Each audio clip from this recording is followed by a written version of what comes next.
Hey, it's Anna. Welcome back to my channel. I am so excited because last year I did this book bracket for 2023 and I'm super excited to announce that I have made one for 2024. I think this will be super fun. I have a lot more books in my pool this year, so I pulled books that I read from April of 2023 until February of 2024. That way it'll be easier to know what books I'm going to do for future brackets. So in my cup, I have a bunch of little papers. They are going to look small on this big board, but that's okay because I think if the title's short enough, I'll just write on the board. So we're going to start choosing and seeing what everything looks like. I also want to add that I do understand this isn't exactly how March Madness works because I guess you're supposed to choose like top seeded teams or something like that. I don't know. I'm not doing that for mine. I'm just going to pull out random books. And let me tell you, in 2023, I had some very highly rated books and I had some very not highly rated books.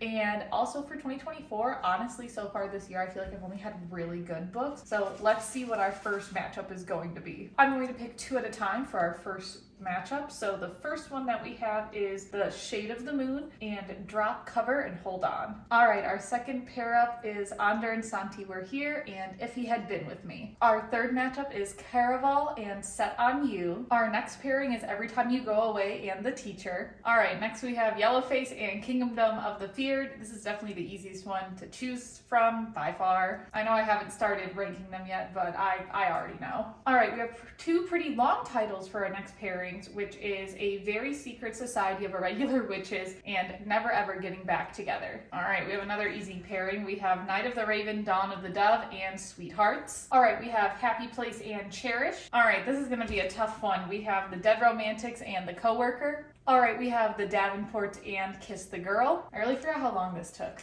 picking this many books that you've read, because we haven't even started the other side yet, but I'm really excited to talk about already so many of the books that I've chosen. All right, we have Still Missing and The Hanging City. We have Actor 8 Eve Brown and Everyone in My Family Has Killed Someone. All right, we have 8 more to go on this side. All right, this will be another easy one, thankfully, is The Nanny and If We Were Villains. Thank goodness we're getting some easy ones out of the way on our first round. We have Meet Me at the Lake and It's Not Summer Without You. I accidentally put tape on one of these. I forgot to say the names of the books, my bad. So we have Bad Blood and Becoming a Queen. All right, our final two on this side of the board are All the Bright Places and Wrong Place, Wrong Time. All right, looking at the pairings across from me on that side of the board, there are definitely some that are going to be easy. There's one that's definitely going to be tough, so that'll be interesting to see how all of those lay out. But let's choose our other books for this side.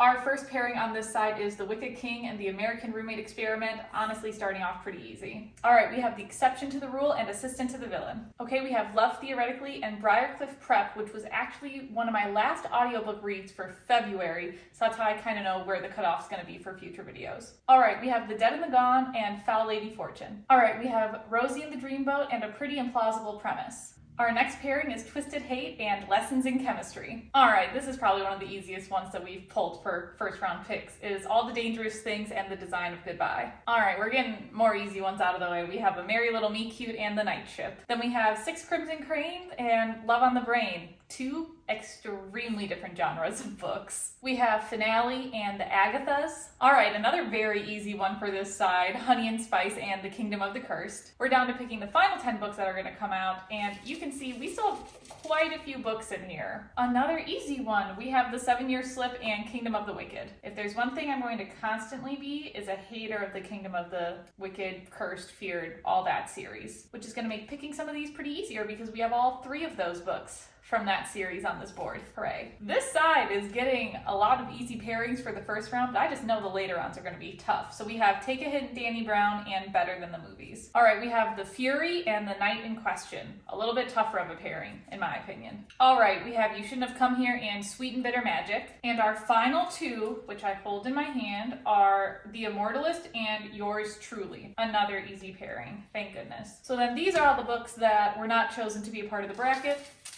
All right, before getting into the actual ranking, I just want to point out a few books that are not on the bracket that would have either made my life harder or would have made my life very much easier. All right, one of the ones that would have made my life easier is The Last Mrs. Parrish. I really did not like this book. Definitely would have been easier, but we're going to have some harder choices on the board because this one was left out. A second one that would have made my life easier, The Spanish Love Deception. Don't get me started on it. It's just, would have made my life so much easier. Our Wives Under the Sea is another one that would have made my life easier. I just really did not like this book at all. It just went over my head, but I know it has some really good Goodreads reviews. My brain must not work the same way as other people's do. Holding Up the Universe would have also made my life easier. Definitely, like, this is one of the few books that I actively recommend people to never pick up because I think it's so harmful. So definitely would have been easier. And then the final one that would have made my life easier, Alone with You in the Ether. I get it. People love beautiful writing. I am not people. All right, now it's time to see which few, because there are many on here, would have made my life harder. The first one would have been Warrior Girl on Earth. I love this book, highly recommend. It's the second for Firekeeper's Daughter, so if you love Firekeeper's Daughter, you're absolutely going to love Warrior Girl on Earth. The Partner Plot is the second book in this like sister series that Christina Forrest is writing. Absolutely loved it. I was so grateful to have it as an arc, and I can't wait for her third one to come out. The Neighbor Favor is the first book in the sister series by Christina Forrest, and I absolutely loved The Neighbor Favor. So two of the books I really loved aren't on this board. Shame. Threads That Bind would have also made my life so much harder. Greek mythology inspired. The second one is coming out in June. I already have an arc of it, and I'm so grateful for it, but this would have made my life so much harder. Okay, and I don't want to keep going on about the books that would make my life harder, but I have my final three: Delicious Monsters, Lizelle Samberry, Children of Blood and Bone, and Children of Virtue and Vengeance. Those are not on this board. Definitely would have made my life harder. I do actually have enough books for a second bracket. Let me know if you want to see that. That would definitely be interesting because we definitely have some highlights and lowlights in this cup, but we also have some highlights and lowlights on this board. So let's get back on the other side and get started. All right, so our first one is Drop, Cover, and Hold On versus The Shade of the Moon. The Shade of the Moon is part of the Life as We Knew It series, whereas Drop, Cover, and Hold On is a novella from the Improbable Me Cute series that Amazon released this year. And honestly, I rated Drop, Cover, and Hold On a 5 out of 5 stars. It's by Jasmine Guillory. I absolutely love her. So I don't really think it compares to The Shade of the Moon, even though it's only a novella, which is so shocking. I really did like the Life as We Knew It series, but I think Drop, Cover, and Hold On was just like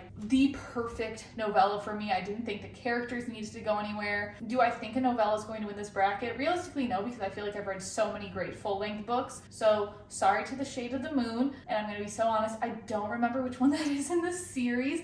I think it's the second one. It's either the second one or the fourth one. The fourth one in that series just goes completely off the rails, and then I was really thrown off in the second one because you switch narrators. So either way, I don't think either of them hold a candle to Drop, Cover, and Hold On. Next, we have Ander and Santi Were Here, and If He Had Been With Me. I'm gonna honestly give this to Ander and Santi Were Here. If He Had Been With Me is good. I personally like the second one a lot better. I feel like If He Had Been With Me is just so linear, and you follow it for so long, and not like too much really happens until the end.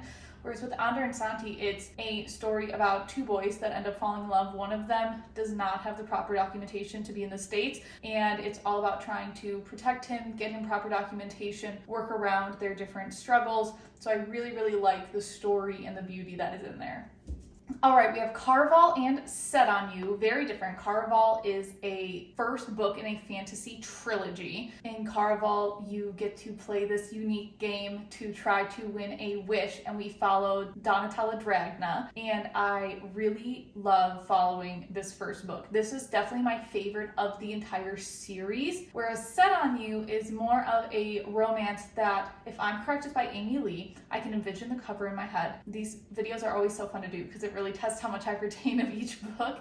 And was Set on You by Amy Leah. I believe this is where there is a curvy girl fitness influencer who kind of has this enemy in the gym, but then it turns out they have more of a like connection than they had originally thought, and so it's more of a romance story. I did like it. I just think the world of Caraval was so magical, so much better, so we're gonna have Caraval win this one. Then you have Every Time You Go Away and The Teacher. Two very different ones again. Every Time You Go Away is like a YA contemporary. This girl gets in a really bad car accident, and she has this neighbor that has been pretty inconsistently consistent in her life, if that makes sense. Like, he shows up without really any warning because it's all dependent on his mom and how she can watch him versus staying with his grandparents. And the girl lives across from the grandparents. And so when he comes back this time, it was the first time he has seen this girl since the big car accident. So a lot of things have changed and they are older. So they finally get to explore what their relationship would have meant. Really good. I think I either gave that a 4.5 or a 5 stars, but I also gave The Teacher 5 stars. And the reason I'm giving this to The Teacher by Frida McFadden, which is a thriller, is The Teacher, I feel like kind of reignited my excitement for reading at a time where I feel like I really needed it. I think the twists in The Teacher were excellent. I personally thought it was better than The Housemaid and The Housemaid's Secret. It's definitely my favorite Frida book thus far. So I feel like it has to move forward when compared against this. But this was not an easy pairing. But you know what is an easy pairing? Yellow Face versus Kingdom of the Feared. I hated Kingdom of the Feared. That was one of the worst books I read last year. It is the third book in the Kingdom of the Wicked trilogy. No, I don't want to talk about it anymore. I would prefer Yellow Face Moves Forward by R.F. Kuang. So this is where a white author steals the manuscript of a Chinese author, and the Chinese author died in front of her. So it's all about her trying to, reclaim that work and move herself up in the publishing industry. It is so insane to read. I really liked it, but it was a little slow. All right, we have a very secret society of irregular witches and never ever getting back together. And I think this is where one of my outside of reading biases show, because I love reality TV. I'm a sucker for it. And Never Ever Getting Back Together is a reality TV like book where you are in this bachelor style house, but instead two of the girls start developing a relationship. So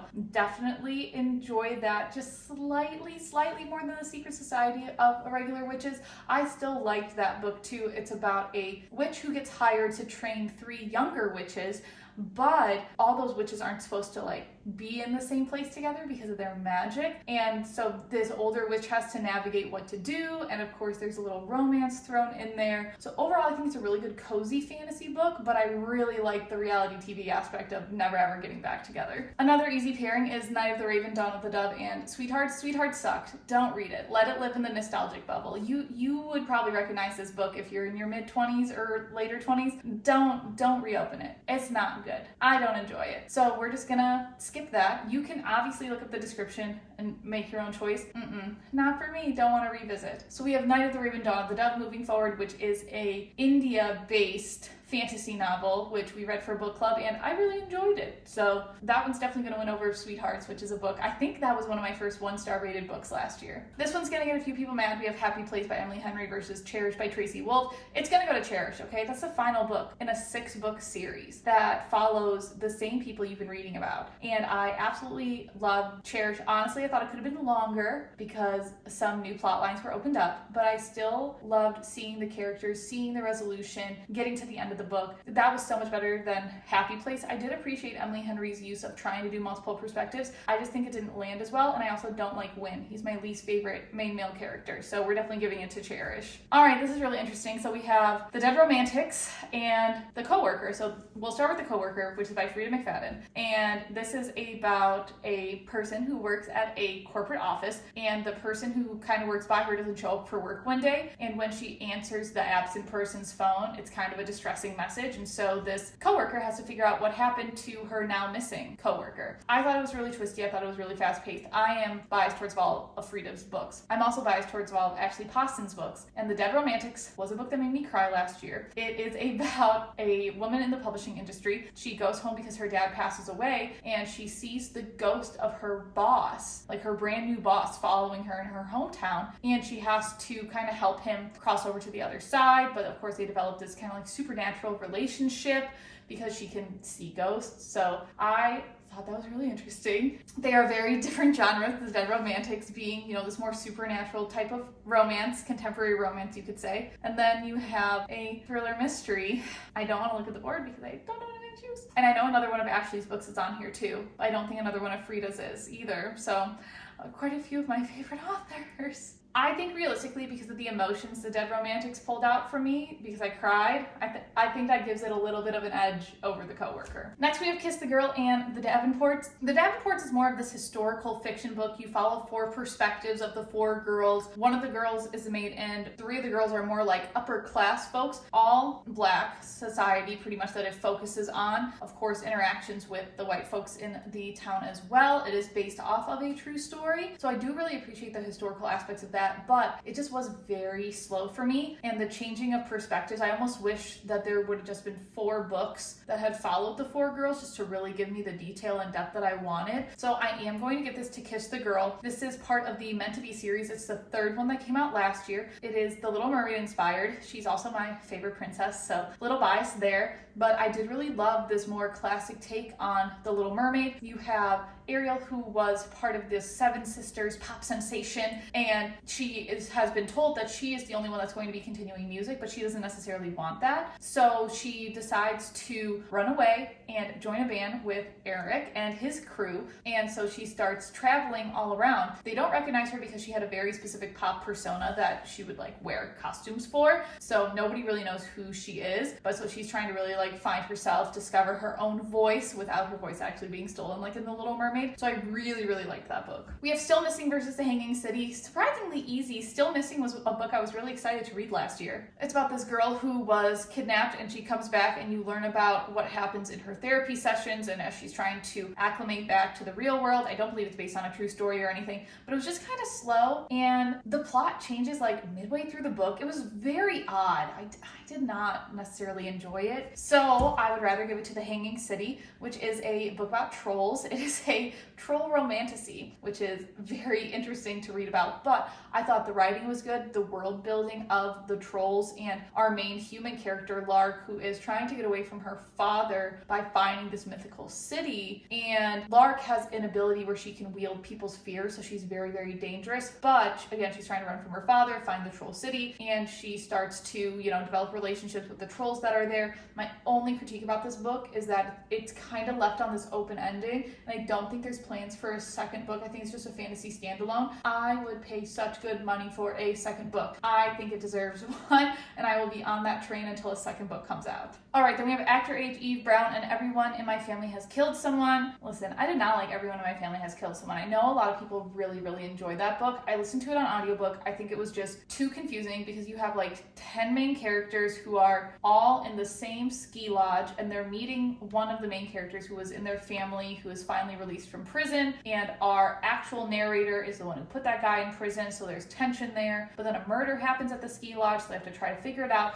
It just gets really convoluted in my opinion. I definitely wouldn't recommend the audiobook. I think it just gets way too confusing. Even with the fun, snappy narrator voice, it just was not for me. Actor Age Eve Brown though is my second favorite in the Brown Sisters series, but it's not my favorite. So in Actor Age Eve Brown, we follow the youngest Brown sister, Eve. Her parents are like, you have to hold the job for a year. And she's like, okay, I guess. I've never been able to do that. She is able to find this inn with this man named Jacob who's hiring, but she runs out of the interview. Jacob follows her to hire her, and she hits Jacob with her car. So then she's kind of automatically given the role, and then her and Jacob start to develop this relationship once he's out of the hospital after she hits him with her car. It's good, but I don't think it'll be making it very much farther. All right, we have a few easier ones coming up, thank goodness.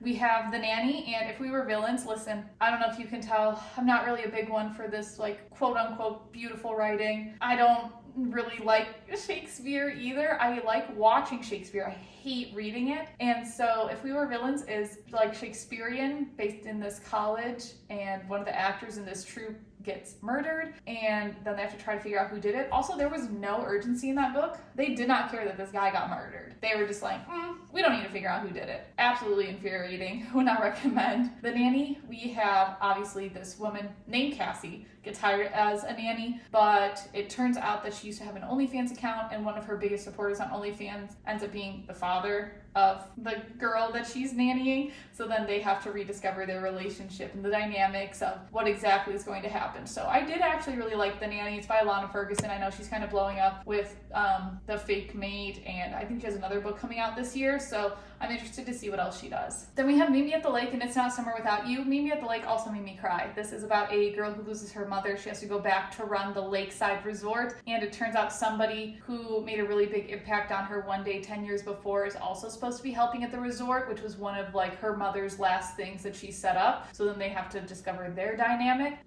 It's Not Summer Without You is the second book in the Summer I Turned Pretty trilogy. There's a line in that book between one character to another that I think is one of the most disgusting lines I've ever read. I hate that book. I hate the characters in it. I think it's so silly. I don't like it. I don't understand the whole like the brothers fighting over each other. I can't do it. So obviously we're gonna move forward with Meet Me at the Lake, which I think was one of my 5-star reads last year too. Then we have Becoming a Queen and Bad Blood. So Bad Blood is the last book in the Naturals series by Jennifer Lynn Barnes. It is a disappointing final book in my opinion. You have literally this 3-book buildup to this final scene of this 4th book, and it lasts 3 pages. Give me at least a little more dialogue. I mean, so that was really disappointing, which means Becoming a Queen is going to be the one I give it to. So Becoming a Queen is about a boy who is finding himself in terms of drag and also having to handle some very tough family situations that occur. It feels very much like a memoir to me, but I know it's not a memoir, but it's just so personal,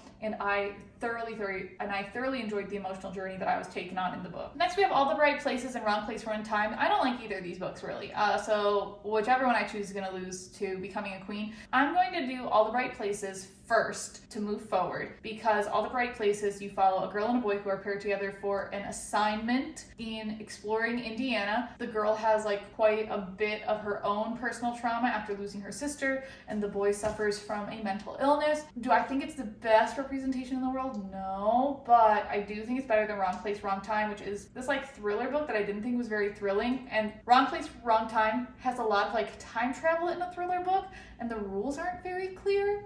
Not really ideal for me. So we're just gonna have All the Bright Places move up, but we already know it's gonna lose. All right, that is one side done. Let's go to the other side. All right, the first one is easy. The Wicked King and the American Roommate Experiment. The Wicked King is the second book in the Cruel Prince trilogy. The first book in the Cruel Prince trilogy was good. That's about it. I didn't really like the other 2 books as much.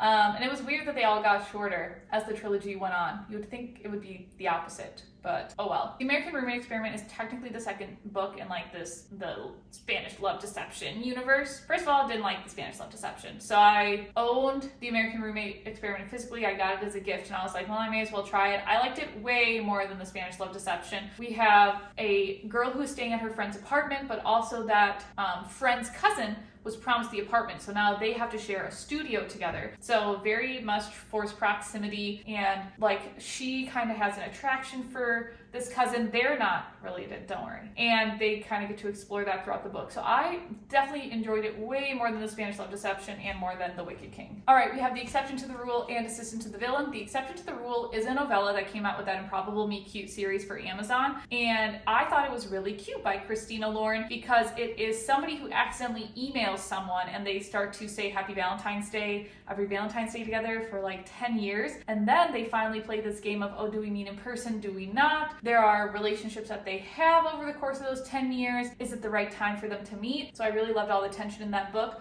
Assistant to the Villain, I know it was really big on book social media, and to me, it didn't feel like a cohesive story. It felt like a bunch of short novellas strung together because they had the same common main characters. So I didn't really think it flowed very well.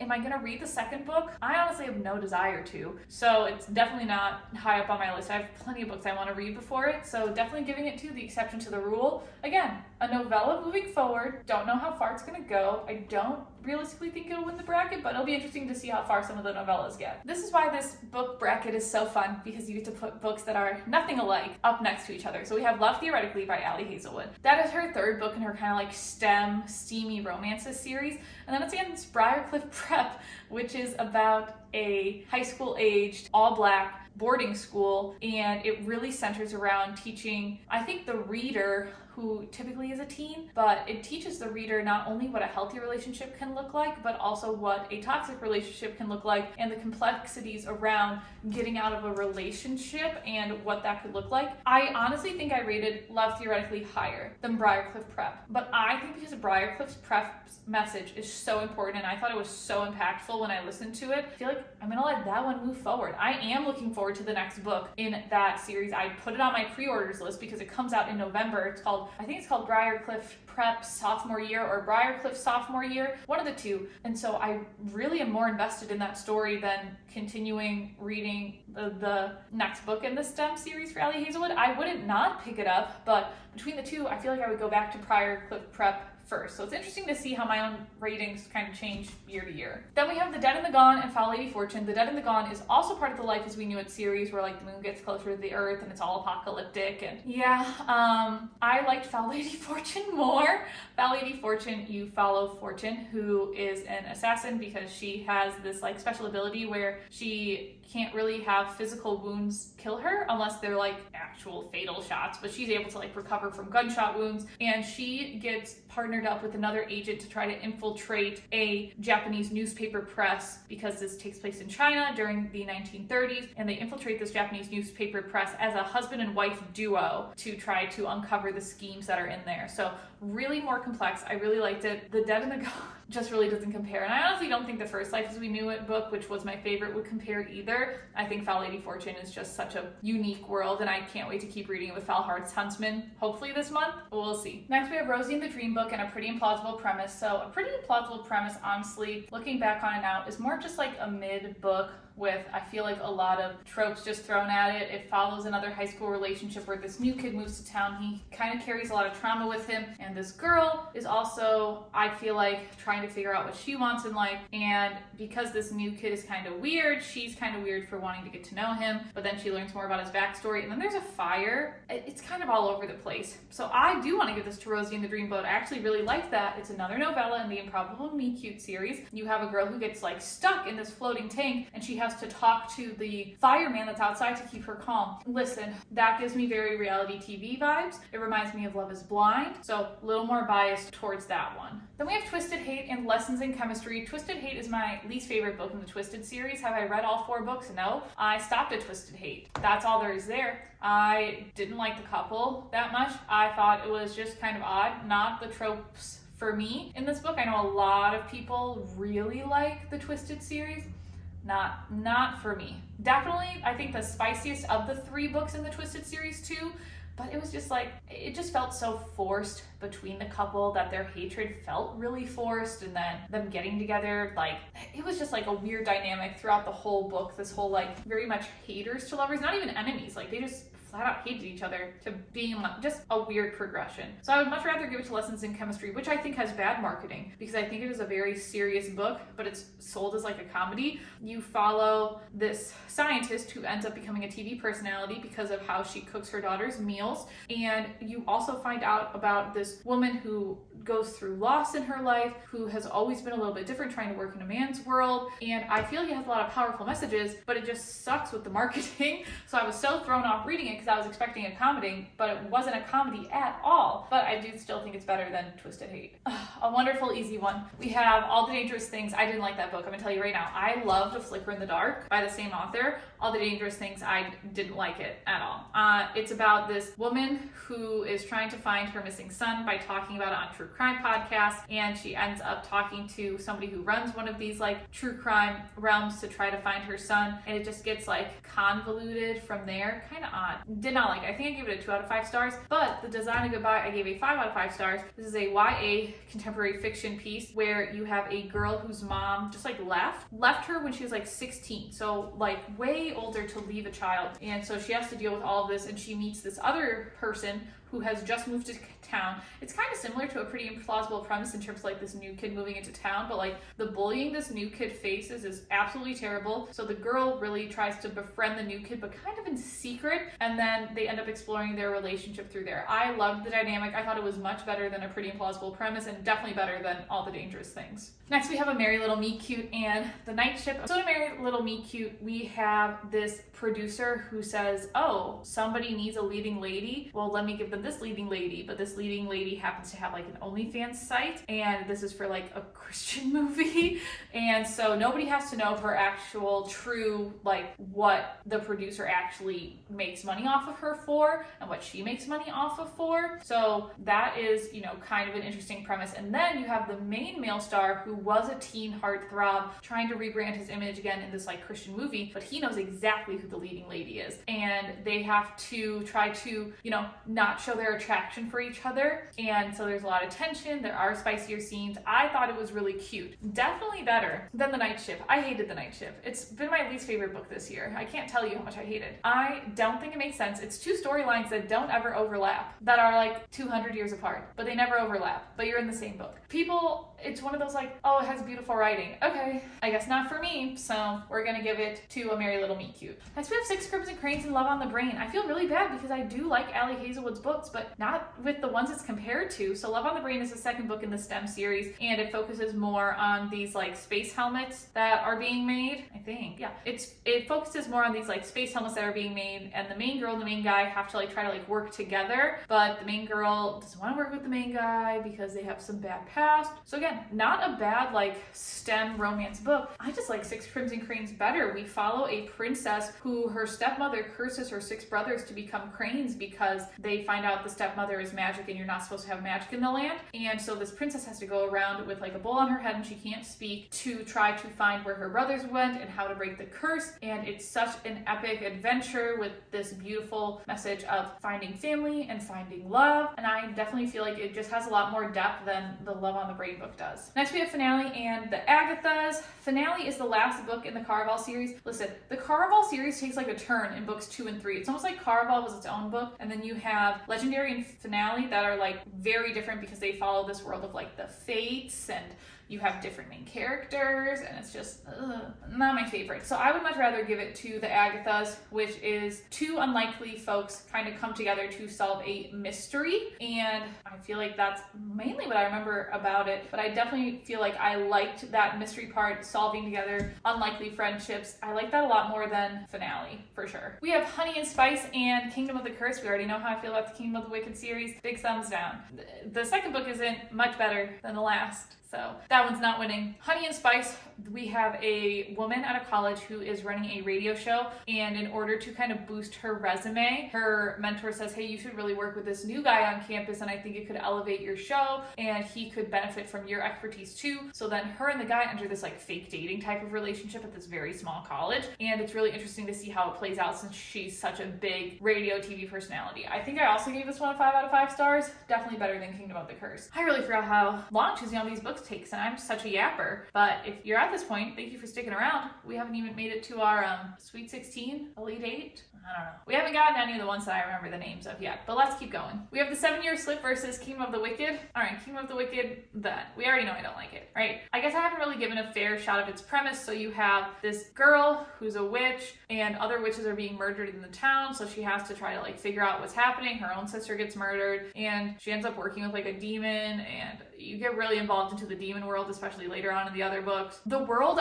I will say, I think is very interesting, but the way that it's done just like sucks. So I'm gonna give it to the 7-Year Slip, where you have this magical apartment, and this girl's aunt passes away, so she inherits the apartment. She walks into the apartment one day, and she's 7 years in the past when another guy is staying there. And so she develops this relationship with this guy 7 years in the past, and the 2 rules of the apartment are always leave your shoes at the door and don't fall in love in the apartment. So she's obviously towing the line with that one rule, and you have to see kind of how it plays out when they fall in love 7 years in the past, and then it goes to present day. Super interesting premise that I really enjoyed. I also think I gave this a 5 out of 5 stars. So I have 2 5 stars up against each other. Great. All right, next is Take a Hint, Denny Brown and Better Than the Movies. Another 5-star read. Take a guess which one. It's not Better Than the Movies. I know a lot of people love that.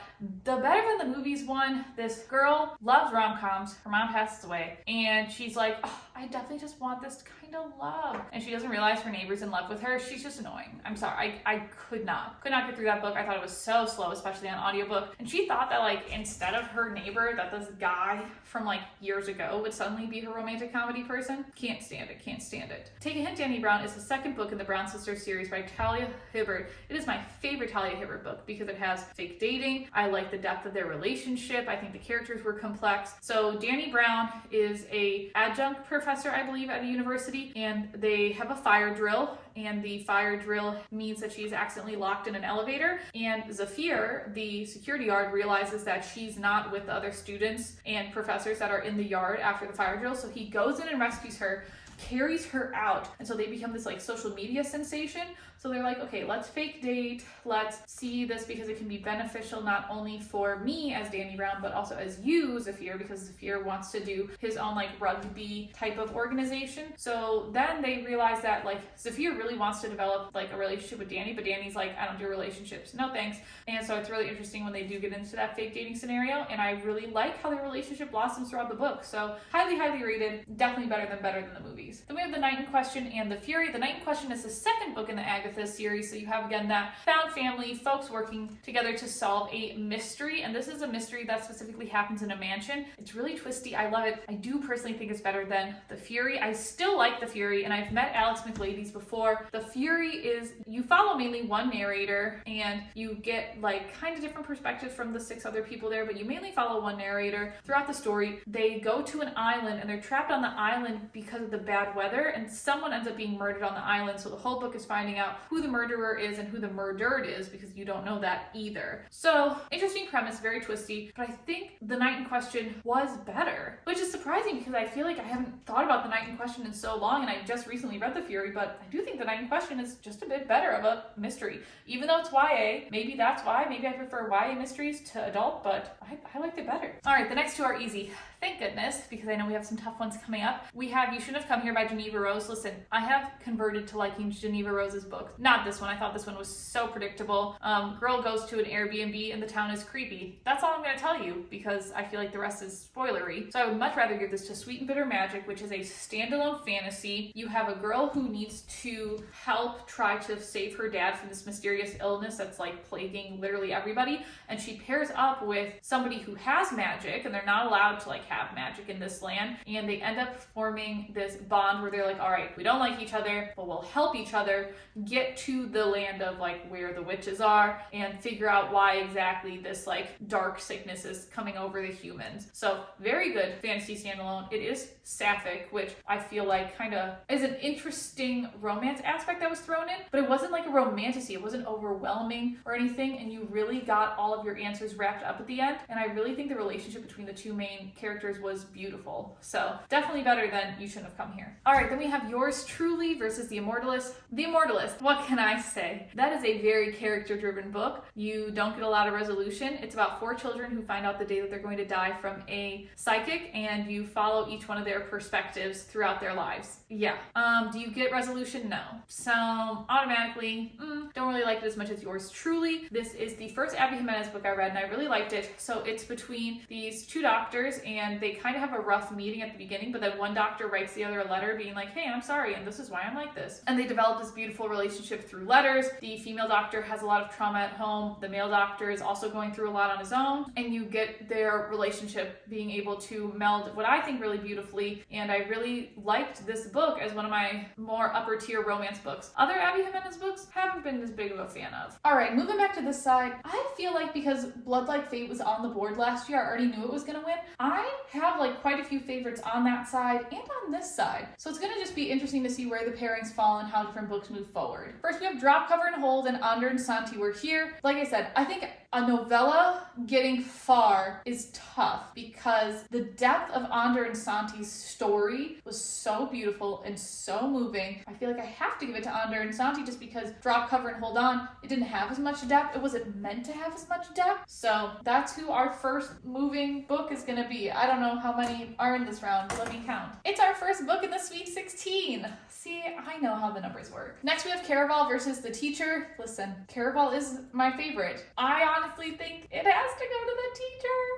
I was so enthralled by that book. Man, like it, now that I know that the teacher is on here, I definitely think that the teacher is going to be one of the bigger contenders. All right, we have Yellowface and Never Ever Getting Back Together. Yellowface was just a little slow for me. Never Ever Getting Back Together has not only a fun romance that comes out of it, but also the reality TV aspect. I feel like it held my attention just a little bit more, so that is also moving to our Sweet 16. We have Night of the Raven, Dawn of the Dove versus Cherish. Again, I think Cherish is what a pretty well done series finale is, and I feel like that just beats out a fantasy standalone because you have so much more invested in the series, unless the fantasy standalone was done really, really, really well. But I definitely think Cherish takes the cake on this one to move itself to the Sweet 16. We have The Dead Romantics and Kiss the Girl. I think if it was any other book in the Meant to Be series, The Dead Romantics would win. I loved Kiss the Girl so much. My favorite princess reimagined. I gotta give it to Kiss the Girl. All right, next we have The Hanging City and Actor Age Eve Brown. The Hanging City, a very, very good standalone fantasy that I wish had a sequel. Actor Age Eve Brown, I don't really need to hear any more of Eve's story, so I'm gonna give it to The Hanging City moving forward. And again,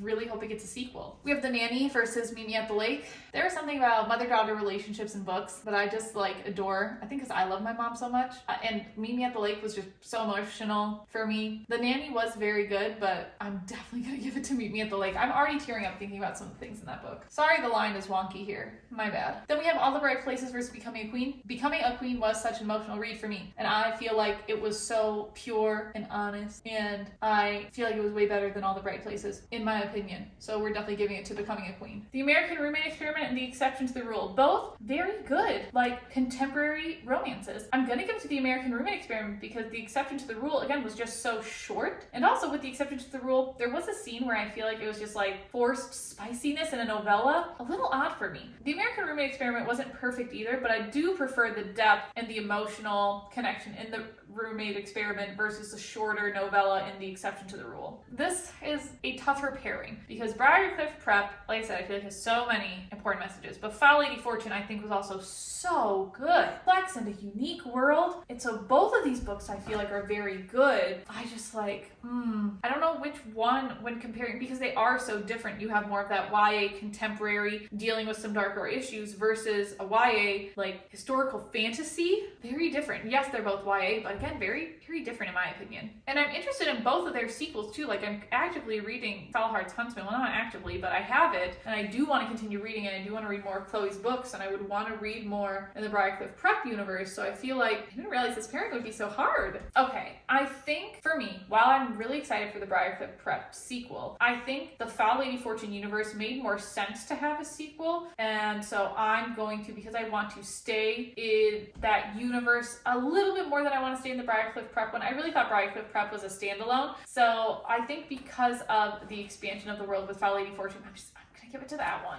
Oh, that's tough. That was a tough one. Next we have Rosie and the Dreamboat and Lessons in Chemistry. Again, while I like Lessons in Chemistry, I still just have problems with its marketing, and I was so thrown off the whole time. I just don't feel like it has like the most enjoyable memories for me, so I'm gonna give it to Rosie and the Dreamboat for those Love is Blind vibes and a little fun, you know, romancy book. And look, at a novella made its way to the Sweet 16. We have The Design of Goodbye versus A Merry Little Meet Cute. I'm gonna have to give it to The Design of Goodbye because the depth in the book I think was just something that's really stuck with me over the past year. A Merry Little Meet Cute was very much that. Cute and spicy, but I feel like The Design of Goodbye is just really, really stuck with me, so I'm gonna move it forward to the Sweet 16. Next we have Six Crimson Cranes and The Agathas. Listen, The Agathas, a great YA mystery book. Again, really liked it, but I think the fantastical world in Six Crimson Cranes and how much you learn about the characters and the beauty of that book, I think is what pushes it to the Sweet 16. I forgot this pairing was on this side. 2 5-star reads, Honey and Spice and The 7-Year Slip. Great. I want you to know that I looked at my phone to make sure this was still recording and took a drink of water while deciding this. I think, listen, The 7-Year Slip is a beautiful book. I think I liked the school politics of Honey and Spice, the more reality TV show aspect of it, a little bit more than The 7-Year Slip. So I'm gonna give it to Honey and Spice. This one I think is a little easier. So we have Take a Hint, Danny Brown and The Night in Question. Again, The Agathas and The Night in Question, a great YA mystery series with that found family vibes. But Take a Hint, Danny Brown, one of my favorite romances of last year with like all of my favorite tropes in it. Gotta get to the Sweet 16. The Then we have Sweet and Bitter Magic versus Yours Truly. If I think of the book that I personally thought about more, it is Sweet and Bitter Magic. I actually don't physically have Sweet and Bitter Magic right now with me because I gave it to a friend because I thought it was that good. And I feel like if I am talking about a book and excited about a book like that, it deserves to be in the Sweet 16. I think I rated Yours Truly maybe a half star better, but I have just stuck with Sweet and Bitter Magic for much longer. So that's the one that's going to move to the Sweet 16. This first pick for the Elite 8 sucks. So we're between Andre and Santi Were Here and The Teacher. Very different books, very different messages. And they're in very different genres because Andre and Santi is in more of that like YA contemporary realm where The Teacher is an adult thriller mystery. So you have two very, very different genres pitted up against each other. And this might be a shock. I feel like because of the emotional depth with Andre and Santi Were Here and the beauty that I found in the story, I think it is a more compelling read slightly than The Teacher, which is crazy because I think The Teacher is going to be one of my favorite books this year. But if I'm reflecting on, the books between the last time I did this to now, Andre and Santi is pretty high up there. So it's gonna go to the Elite 8. I did not think my brain would go that way, but I think it deserves to be the Elite 8. Then we have Never Ever Getting Back Together against Cherish. Loved Cherish as a final book, but those reality TV vibes and the relationship that comes out of Never Ever Getting Back Together, slightly more compelling. I would probably want to read Never Ever Getting Back Together again before the whole series and having to get to Cherish. So we're gonna go with Never Ever Getting Back Together. We have Kiss the Girl and The Hanging City. The Hanging City was very, very good. I just think Kiss the Girl was better for me personally. Two very emotional reads, Becoming a Queen and Mimi at the Lake. I just think that mother-daughter relationship in Mimi at the Lake just relates to me a little bit more. I keep thinking about it, so I'm gonna have to give it to Mimi at the Lake. I'm really not excited for these final four and trying to narrow it down. The American Roommate Experiment versus Foul Lady Fortune. This feels surprisingly easy to me. I feel like Foul Lady Fortune is what I am still in for that world. I really don't know if I'm going to read another Elena Armas book because it's been so up and down. I really did like The American Roommate Experiment, but I feel like Foul Lady Fortune is what I would go to again a lot sooner. Rosie and the Dreamboat versus The Design of Goodbye. The depth of Design of Goodbye, I think, just wins out against any novella that would have been paired up against it, so that's going to make its way to the Elite 8. Six Crimson Cranes versus Honey and Spice. Different books. Six Crimson Crane, YA fantasy. Honey and Spice, I consider new adult, more contemporary romance. What else is there to say besides that, I guess? I feel like the world of Six Crimson Cranes is just so beautiful. And I absolutely can't wait to get back into that world with the prequel. So I feel like I have to give it to Six Crimson Cranes. So we have Take a Hint, Danny Brown versus Sweet and Bitter Magic. I'm going to give it to Take a Hint, Danny Brown. I really like Sweet and Bitter Magic again as a fantasy standalone, but Take a Hint, Danny Brown, I've constantly thought about this book over the past year, so definitely going to move that one up to the Elite 8. Back to the other side. Listen. Honor and Santi Were Here, Never Ever Getting Back Together. While Never Ever Getting Back Together has that reality TV show, it does also tackle some serious emotional issues with the romance vibes. So I'm going to give it to Never Ever Getting Back Together. Honor and Santi Were Here, highly, highly recommend though. Kiss the Girl, Meet Me at the Lake. I love Meet Me at the Lake. I'm gonna have to give it to Kiss the Girl. I'm just such a big Little Mermaid fan and I feel like it was just such a good book. Gosh, it seems so silly. All right, Foul Lady Fortune versus A Design of Goodbye. I feel like this is the easiest one out of the Elite 8. I'm going to give it to The Design of Goodbye. While Foul Lady Fortune has a lot of depth and a lot of interest, I just also really like the depth of The Design of Goodbye, and I think the messaging of it is really, really important. So I feel like that one's going to move forward. And then Six Crimson Cranes versus Take a Hint, Danny Brown. Again, while the Six Crimson Cranes world is beautiful, I've still constantly been thinking of Take a Hint, Danny Brown. So we're going to move that one forward. So last year with Blood Like Fate, we had a very much sci-fi fantasy YA book winning, which those are none of the final four this year. So that's very, very interesting to me. And so we're definitely gonna have a different genre of winner this year, which I think will be really interesting to start comparing how my tastes change over the years. But again, could this bracket have looked different if there were, some of the other 80-some books that weren't picked? Very much so. But let's pick our final two. All right, between The Design of Goodbye and Never Ever Getting Back Together, listen, there's just something about Never Ever Getting Back Together that's sticking in my head a little bit more than The Design of Goodbye, so we're gonna go with that one. I'm gonna be so honest. Never Ever Getting Back Together is not winning against Take a Hint, Danny Brown, or Kiss the Girl. So Never Ever Getting Back Together is just going to stay there. So this between Take a Hint, Danny Brown, and Kiss the Girl is really going to be who the winner is. I've thought about both these books so much. I know which one I'm going to choose. All right, our winner for this bracket is Kiss the Girl. So we have our 2023 book bracket winner next to our 2024 book bracket winner. It's very interesting to see the differences between the two books, but how I absolutely adore both of these. And I just need to show, these were my wedding shoes, and there is Ariel and Prince Eric. So clearly my favorite princess. We met them very luckily when we did our honeymoon at Disney and Universal, and I wasn't expecting to meet Ariel, and I was so happy to meet her. We waited for like an hour and a half to meet her because we know that you just can't like meet her every day. So it's just like such a big connection to my heart. So let me know your thoughts, whether you agree or disagree with these. If I should do a bracket with the books that I didn't even get a chance to talk about, I'd be so curious to just do a part 2 and see what I chose. But yeah, these are my current book bracket winner books over the years, and I can't wait to do this again next year.